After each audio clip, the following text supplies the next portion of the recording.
Bonjour à tous et bienvenue dans Smart Space. Au programme de votre émission, de l'actualité évidemment avec le retour de la capsule Orion qui conclut ainsi en beauté la mission Artemis 1. Et puis en décollage, celui d'Ariane 5 cette semaine qui embarque avec elle une toute nouvelle génération de satellites météorologiques. On parlera aussi du milliardaire japonais Yusaku Maezawa qui a dévoilé la liste de son équipage 4 étoiles en direction de la Lune. Un voyage 100% privé prévu en 2023 avec SpaceX. Dans votre collectu, nous parlerons des lauréats de l'appel d'offres sur la surveillance de la Terre dans le cadre du plan France 2030 avec au bout du fil Daniel Chrétien, journaliste indépendant. Et puis au cœur de votre émission, le talk, vous le savez, 20 minutes de discussion. Nous accueillerons Nicolas Gomme, cofondateur de Space Cargo Unlimited, l'entreprise qui veut envoyer des usines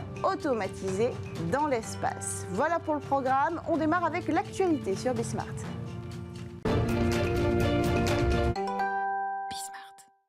Retour réussi pour la capsule Orion qui conclut ainsi la mission Artemis 1 après 25 jours passés dans l'espace. Une étape cruciale pour le programme Artemis car la réentrée dans l'atmosphère d'un véhicule spatial est l'une des tâches les plus difficiles dans un programme spatial. Alors samedi, Orion a traversé l'atmosphère aux alentours de 18h40, passant ainsi de 40 000 km/h à seulement 300 km/h précisément, alors que ce soit bien clair, 40 000 km/h à seulement 300 km/h et ce en quelques secondes. Alors quelques minutes plus tard, splashdown réussi pour la capsule dans l'océan Pacifique au nord du Mexique. Un sans faute pour une mission qui aura mis quand même du temps à décoller mais qui marque indubitablement les premiers pas du retour des hommes sur la Lune. Ariane 5 qui lance une nouvelle génération de satellites météorologiques européens. Le premier exemplaire de la famille de satellites Météosat développé depuis 2010 sous la direction de Thales Alenia Space. MTG1 pour Météosat Third Generation doit offrir de toutes nouvelles capacités à EUTMETSAT qui est l'organisation météorologique européenne en charge des prévisions par satellite. L'objectif, mieux anticiper les phénomènes extrêmes. Mission accomplie pour Ariane Espace qui réussit la mise en orbite du satellite. Une 115e mission pour le lanceur lourd européen Ariane 5 qui sera mis hors service, on le rappelle, en 2023 après encore 2 lancements de ces derniers exemplaires. Autre actualité, un équipage 4 étoiles pour une mission 100% privée, direction la Lune. Le milliardaire japonais Yusaku Maezawa a choisi les 8 personnalités qui vont l'accompagner dans son périple direction la Lune, un projet qui s'appelle Dear Moon et qui avait été annoncé en septembre 2018 avec un vol prévu en 2023 à bord de Starship de SpaceX. C'est le milliardaire japonais qui va prendre en charge tous les frais de cette mission privée. Parmi l'équipage, on retrouve Steve Aoki, le célèbre DJ et producteur américain, mais aussi un musicien sud-coréen, un artiste tchèque, des photographes, du youtubeur, un réalisateur, un acteur, pas beaucoup de femmes, il faut le souligner. Mais pour le moment, Starship doit encore prouver ses capacités avant de réaliser cette mission habitée et réaliser son vol inaugural sans passagers. Aucune date n'est pour l'instant fixée par SpaceX. Dernière actualité, France 2030, les lauréats de l'appel d'offres pour la surveillance de l'espace ont été désignés, pilotés par la Direction générale des entreprises. Cet appel d'offres lancé en avril a pour objectif d'accroître significativement la sécurité des opérations spatiales grâce à la collecte de données. Pour en parler, nous avons donc au bout du fil Daniel Chrétien, journaliste indépendant spécialisé dans le secteur spatial et le New Space. Daniel Chrétien, bonjour. Est-ce que la surveillance de l'espace, c'est un sujet qui peut sembler un peu vaste? Est-ce que vous pourrez nous rappeler les enjeux ici de cet appel d'offres et de ce sujet précisément pour la France? Oui, bonjour Sofiane, bonjour, merci pour l'invitation. Alors oui, effectivement, c'est un domaine qui est de plus en plus nouveau, en tout cas dans le spatial civil, et qui est rempli d'enjeux, tout simplement parce que l'espace est de plus en plus habité, de plus en plus peuplé par des satellites actifs, mais aussi par des débris spatiaux. Les satellites actifs, alors qu'il y a 10 ans, on en envoyait à peine 200 par an dans l'espace, et aujourd'hui, cette année, on en a envoyé plus de 2300. c'est considérable, à l'aide de l'apport de méga constellations, de communication, de connectivité en orbite basse telles que Starlink de SpaceX par exemple. Et puis en même temps se multiplient les débris spatiaux liés soit à la fragmentation de satellites, aux impacts en collision entre satellites ou même aux tirs anti-satellites comme ça s'est déjà réalisé. Ce qui fait qu'il y a toute une population qu'il faut traquer, anticiper, il faut anticiper les mouvements, détecter les paramètres orbitaux de chacun parce que la moindre collision avec un débris spatial qui ferait même 1 centimètre de taille pourrait être fatale pour votre satellite parce que tout se passe à des vitesses absolument phénoménales, à 28 000 km/h. Et donc, les enjeux sont très très forts car certains satellites sont hautement stratégiques et on ne peut pas se permettre de les perdre. Donc, il faut réussir à anticiper tout ce qui se passe là-haut puisqu'on ne peut pas forcément intervenir pour la sécurité à la fois des satellites, à la fois par rapport aux autres satellites présents, aux débris spatiaux, mais aussi par rapport à certains agissements. Là, c'est un peu plus dans le domaine militaire, mais certains satellites peuvent s'approcher de nous sans forcément qu'on le sache. Surveiller l'espace, ça nous permet d'anticiper tous ces comportements et de garantir un peu plus la vie ou la survie de nos satellites en orbite. Et tout ça, ça va se faire via des données. Alors, quels sont les lauréats qui sont donc spécialisés dans cette analyse des données, j'imagine ? Alors dans cet appel d'offres sur la surveillance de l'espace de France 2030, nous en avons 5 qui ont été sélectionnés sur cette candidature. On a 5 projets qui ont été sélectionnés pour une première phase de démonstration. C'est-à-dire, pour l'instant, on ne va pas avoir encore un service opérationnel qui va nous fournir des données en temps réel. Ça, ce sera pour une seconde phase, mais on a déjà une première phase, disons, de démonstration. Et là-dedans, il y a 5 projets qui ont été retenus. 5 projets dont on retrouve certains qui ont un tout petit peu d'expérience, à commencer par un premier service de capteur optique multi-orbital, c'est-à-dire en gros un renforcement d'un système qui s'appelle GeoTracker, qui était déjà proposé par Ariane Group. C'est ce service, par exemple, qui avait réussi à capter la présence d'un satellite chinois espion auprès d'un satellite de communication militaire franco-italien il y a quelques années.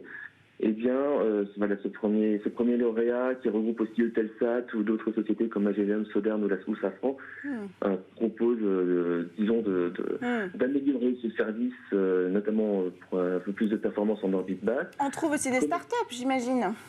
Absolument, il y a des startups qui sont dedans. Et donc dans les autres candidats, on a certains qui sont proposés directement par les startups, comme Thermalspace, qui eux proposent un service de tracking depuis le sol, à l'aide de télescopes basés un peu partout sur la planète, qui scrutent le ciel à la recherche de passage d'un satellite. Et dès qu'ils peuvent capter ce satellite, ils peuvent en déduire les paramètres orbitaux.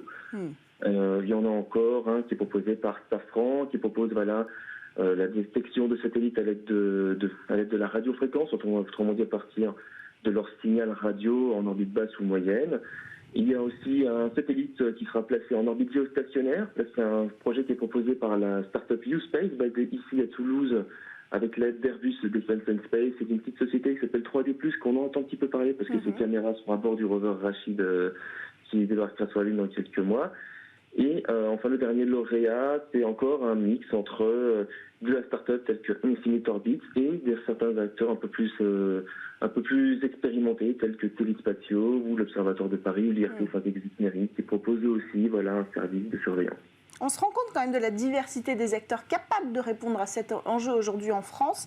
Est-ce qu'on peut dire qu'on va arriver à se positionner comme acteur fort de la surveillance de l'espace au cœur de l'Europe ? Alors oui, parce que ce qui est proposé ici, c'est un complément des services de surveillance qui sont déjà présents à la fois fournis par exemple l'Agence spatiale européenne ou par nos partenaires américains. Et le but effectivement, c'est d'avoir un des meilleurs systèmes de surveillance en orbite français, qui servira à compléter, à avoir beaucoup plus de précision sur l'anticipation de tout ce qui se passe au-dessus de notre tête. Et donc, oui, l'idée à la fin, une fois qu'on aura abordé cette seconde phase, c'est d'avoir un service opérationnel qui sera parmi les plus performants d'Europe, en tout cas, et qui pourra sans doute être compétitif avec le reste du monde. Merci Daniel Chrétien d'avoir pris le temps de commenter cette actualité sur le plan France 2030. On poursuit quant à nous avec notre talk dans Smart Space. On démarre notre Space Talk qui, après les bouteilles de vin dans l'espace, Space Cargo Unlimited est passé à la vitesse supérieure et annonce il y a quelques semaines la création d'une usine dans l'espace. Une impressionnante ambition pour une start-up, ambition qui en dit long également sur les mutations du secteur spatial et qui nous projette vers un tout nouvel horizon, celui des entreprises privées en orbite autour de la Terre. Alors nous avons Nicolas Gomme en plateau avec nous. Bonjour et bienvenue sur le plateau de Smart Space. Vous êtes le cofondateur de Space Cargo Unlimited, mais également le cofondateur de l'entreprise Orbit qui forme des astronautes touristes ou commerciaux. On aura peut-être l'occasion d'en dire un mot, c'est encore un autre vaste sujet, mais vous êtes aussi en charge du développement des activités spatiales au niveau mondial pour Microsoft. C'est important de le préciser. Vous faites le pont entre l'industrie et la société Microsoft en matière de tout ce qui concerne le business spatial. Alors vous êtes ici parce que vous avez dévoilé votre projet de flotte de laboratoire/usine, vous allez nous préciser tout ça, en orbite terrestre lors d'un sommet au Luxembourg. De quoi est-ce qu'il s'agit précisément? Parce que ça paraît assez dingue quand même. Pas tant que ça, parce que ça fait maintenant plus de 30 ans qu'on fait de la recherche sur la station spatiale, précédemment sur la navette spatiale et d'autres véhicules, sur les effets, notamment de la microgravité, sur tout un tas de processus dans les sciences de la vie, dans les nouveaux matériaux, et qu'on a découvert au fil de ces années de recherche des propriétés extrêmement intéressantes qui permettent de créer des produits à très haute valeur ajoutée pour la Terre, qui sont soit très difficiles, soit carrément impossibles à créer sur Terre. Donc on a déjà depuis 30 ans une vraie connaissance de l'opportunité de l'espace pour la Terre, pour l'industrie pharmaceutique, pour l'agriculture, pour des usages très opérationnels, très concrets. Maintenant, l'accès à l'espace reste encore aujourd'hui complexe, coûteux, peu fiable. Et c'est ce que nous voulons changer avec Rev One, que nous voulons être la première usine de l'espace pour la Terre. Mais alors à quoi ça va ressembler? Alors Rev One, c'est un véhicule spatial qui globalement s'inspire et construit sur l'héritage des programmes spatiaux européens IXV et aujourd'hui Space Rider. Il est construit par notre partenaire Thales Alenia Space. Et c'est un véhicule qui fait à peu près 4,50 m de long, donc une tonne de payload pressurisé, 1200 litres de volume, qui va voler pour 2 mois, à son bord des unités de production automatisée, une imprimante 3D. C'est important de le préciser. Alors c'est un élément même fondamental, parce que ce que l'on a vu dans les raisons qui empêchaient cette production à l'échelle, c'est qu'effectivement l'être humain est une contrainte considérable. Alors à la fois c'est extrêmement utile d'avoir des humains comme sur la station spatiale, c'est des laborantins qui permettent de regarder de manière extrêmement fine des processus, mais quand on a identifié un processus qu'on veut passer à l'échelle plus industrielle, l'humain amène des contraintes de coûts, des contraintes de sécurité, des contraintes de coûts considérables. Et puis objectivement, si vous avez des plantes comme ce que nous avons développé sur la station spatiale, des plantes de vignes, lorsque vous avez envoyé, c'est important de le rappeler, c'était la mission WISE avec Space Cargo Unlimited il y a 2 ans. Donc vous avez envoyé des bouteilles de Pétrus, mais surtout des serments. Voilà, Space Cargo a démarré il y a maintenant un certain temps, en 2014, avec l'idée qu'on pouvait fabriquer dans l'espace des produits à valeur ajoutée pour la Terre. Et la première mission que nous avons faite, c'était sur le sujet de l'agriculture et de la viticulture. Et une des missions clés que nous avons fait avec le CNES, l'Agence spatiale européenne, et puis l'INRAE et un partenaire essentiel qui est le groupe Mercier, un des plus grands pépiniéristes viticoles au monde, c'est de faire effectivement, d'exposer 320 plants de vignes à l'environnement spatial pendant 10 mois. Et cette exposition à l'environnement spatial a créé un stress considérable sur les plantes qui les a fait évoluer pour leur donner une résistance accrue et puissante au stress lié au changement climatique. Donc on a quelque part on a généré une nouvelle variété, si je peux très simplifier, de vignes par l'exposition à l'espace. Ce qui peut m'amener à vous parler plus largement des bénéfices de l'espace, et je pense que ça peut être intéressant d'expliquer le pourquoi. Mais c'est ça, parce qu'on peut se dire, on peut se dire, entre payer un voyage dans l'espace et une salle blanche, c'est quand même pas le même coût. Alors qu'est-ce que véritablement va changer cet environnement spatial? Vous disiez que c'est impossible de recréer les conditions sur Terre, mais est-ce que ça l'est vraiment? Est-ce que financièrement, le coût qu'on mettrait pour aller dans l'espace, on ne peut pas le mettre sur Terre? Tout à fait. Alors, que des bonnes questions. Le coût aujourd'hui, effectivement, il est encore très élevé, et c'est un des éléments fondamentaux sur lesquels on va revenir. Mais le pourquoi, déjà, pourquoi? Alors, de fait, je vous confirme, on ne peut pas créer un état d'absence de gravité prolongée sur Terre. On peut le simuler. Il y a une très belle entreprise Novespace, qui est une filiale du CNES, qui opère des avions 0G, des avions qui font des vols paraboliques. Et pendant quelques dizaines de secondes, on a un état de microgravité. On dit micro parce que on a toujours un petit peu de gravité, bien évidemment, mais de chute. L'état de chute permanente que permet un vol suborbital à 400 km. Il y a des expériences dans ces vols qui sont Oui, absolument. Et nous en faisons nous-mêmes. Enfin, c'est complètement essentiel pour préparer des équipements, des matériaux. Mais pour obtenir un impact durable, l'environnement prolongé, et en l'occurrence, on parle de 2 mois pour ce qui sont de nos missions, est impossible à recréer sur Terre. Alors après, à quoi ça sert ? Alors, pour des raisons différentes et des applicatifs différents. Donc, ce que nous avons fait, l'agriculture et les plantes dont on parlait à l'instant, on a exposé des plantes dans un état très jeune de leur développement à cette absence de gravité. Il faut savoir que la gravité, c'est le seul paramètre de la vie qui, depuis 4,5 milliards d'années, n'a jamais bougé sur Terre. Dans les paramètres principaux de la vie. Tous les autres, température, pression, humidité, luminosité, ont bougé de manière titanesque. Il y a eu des variations de température entre l'âge glaciaire que nous avons connu, des périodes plus tropicales, significatives. Et dans ces moments-là, des espèces sont mortes, d'autres ont évolué, d'autres sont nées. Et toutes ces évolutions darwiniennes ont toujours eu ce point d'ancrage qui était la gravité. Ce qui fait que notre structure inhérente à tout ce qu'il y a sur la Terre est vraiment construite fondamentalement autour de la gravité. A priori, on ne va pas la perdre demain. Non, mais ce que je veux dire, ça veut dire que quand on l'enlève, on crée le stress le plus absolu qu'un être vivant puisse connaître. Et de fait, la vie est formidable, elle trouve des stratégies de défense. Et ces stratégies de défense rendent et en l'occurrence pour ce qui nous concerne, ces plantes, plus résistantes à des stress moindres, qui sont les stress hydriques, les stress thermiques, voire des pathogènes qui sont liés au changement climatique. Donc typiquement, on a mis avec l'INRAE ces plants de vigne, Cabernet Sauvignon, Merlot, on les a exposés pendant ces 10 mois sur la station, elles sont revenues, on les a replantées avec les sarments qu'on avait laissé sur Terre dans les mêmes conditions, et on a regardé les différences et on a étudié. C'est un programme qu'on a démarré donc effectivement en 2016. On a envoyé 3 vols entre 2019 et 2020. Les plantes elles-mêmes sont parties en mars 2020 avec SpaceX. Elles sont revenues début 2021. On a planté tout de suite, et là on est donc fin 2022. On a 2 générations de plantes. On aura une 3e l'année prochaine, et ces plants, pour certains, ont démontré des qualités très supérieures de résistance au stress hydrique, au stress thermique, au mildiou. Donc on va continuer nos travaux, et d'ici 2024, avec Mercier, on veut mettre ces plants de vigne sur le marché et offrir aux vignerons du monde entier des plants de vigne naturellement plus résistants au changement climatique et complètement bio. Alors c'est peut-être c'est une valeur ajoutée concrète d'un projet commercial. Que vous nous dites, c'est qui va utiliser Rev One pour aller dans l'espace ? Alors d'autres gens, donc là typiquement l'industrie, les startups. Donc ça c'est un élément concret d'usage, l'agriculture. Il y a des éléments très intéressants.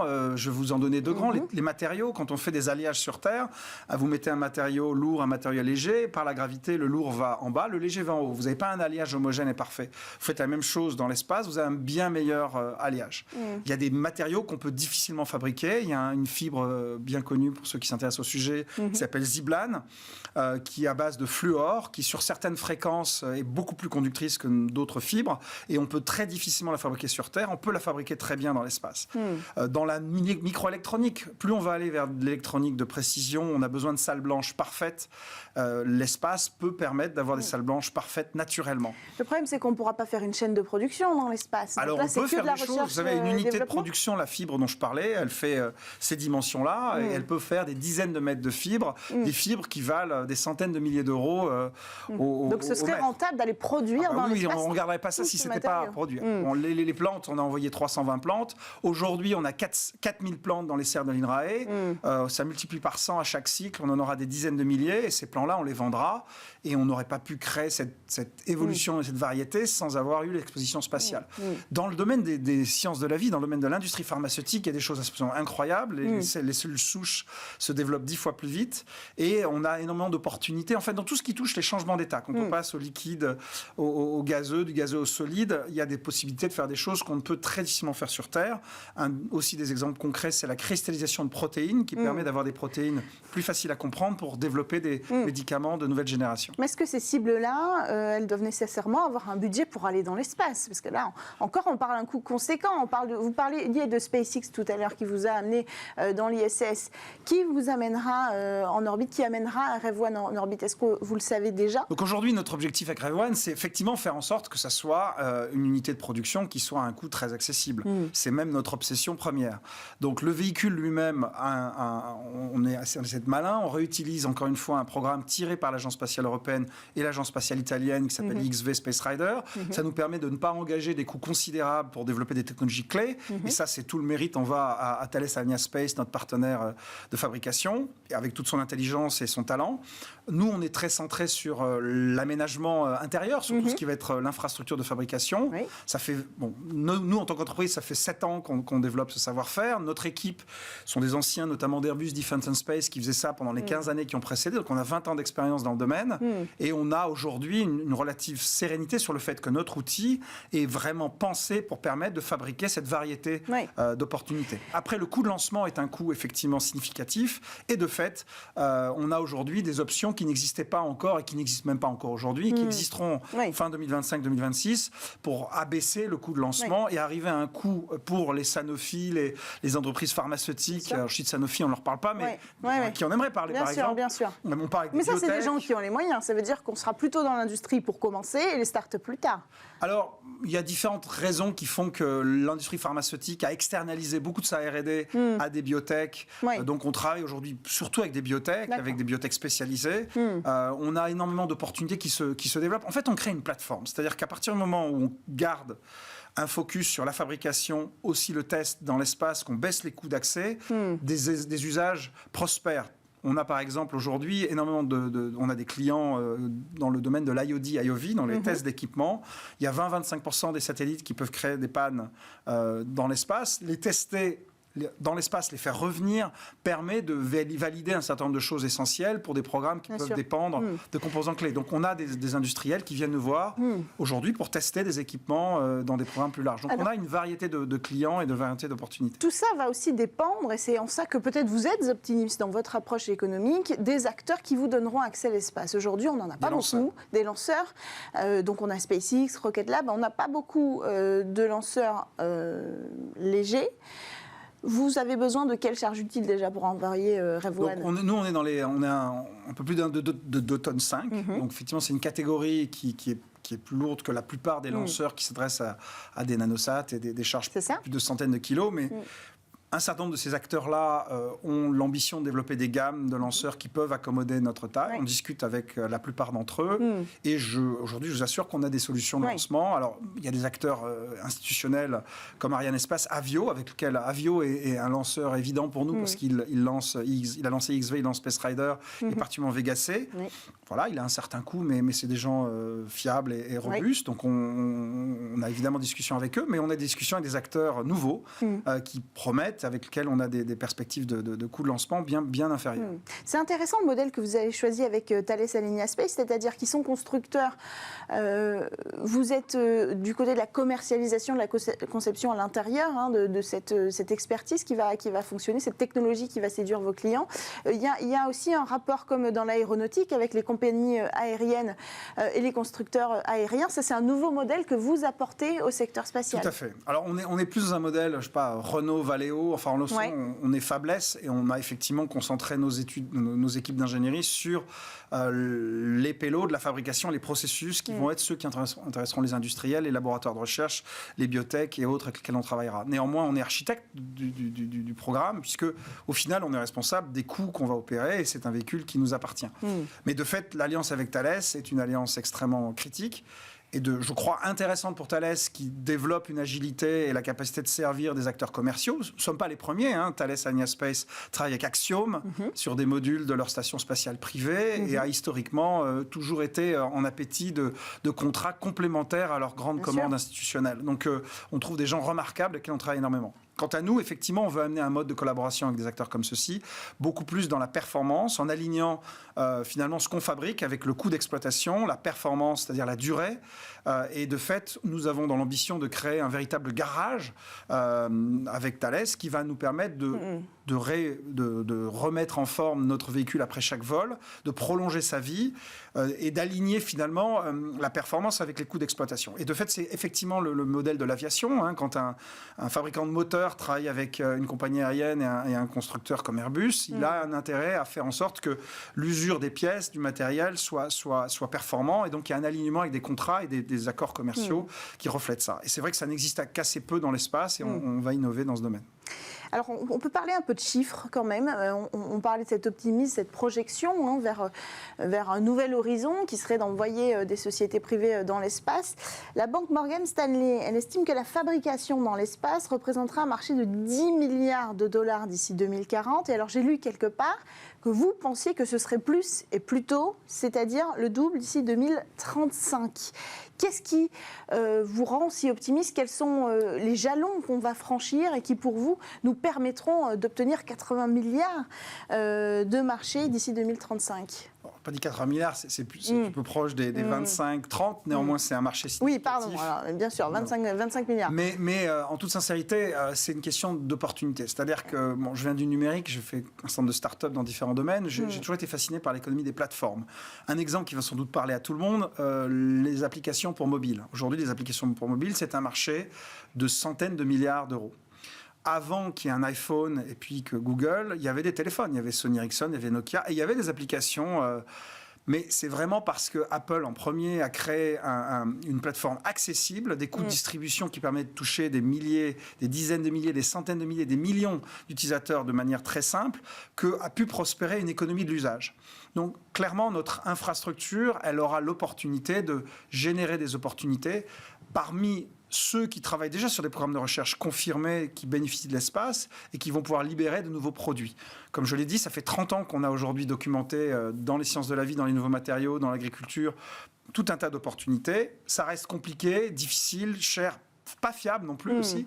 Nous, on veut amener la fiabilité, c'est-à-dire qu'on va bien au-delà du véhicule, on veut être capable d'avoir des dates de lancement fermes, de proposer tous les services qui accompagneront un industriel ou une start-up qui s'intéresse à ces opportunités et d'amener effectivement des coûts qui soient bas. Et puis après, il y a un phénomène vertueux, c'est-à-dire que plus il y a d'opportunités, plus le coût se stabilise et baisse, et plus on passe de...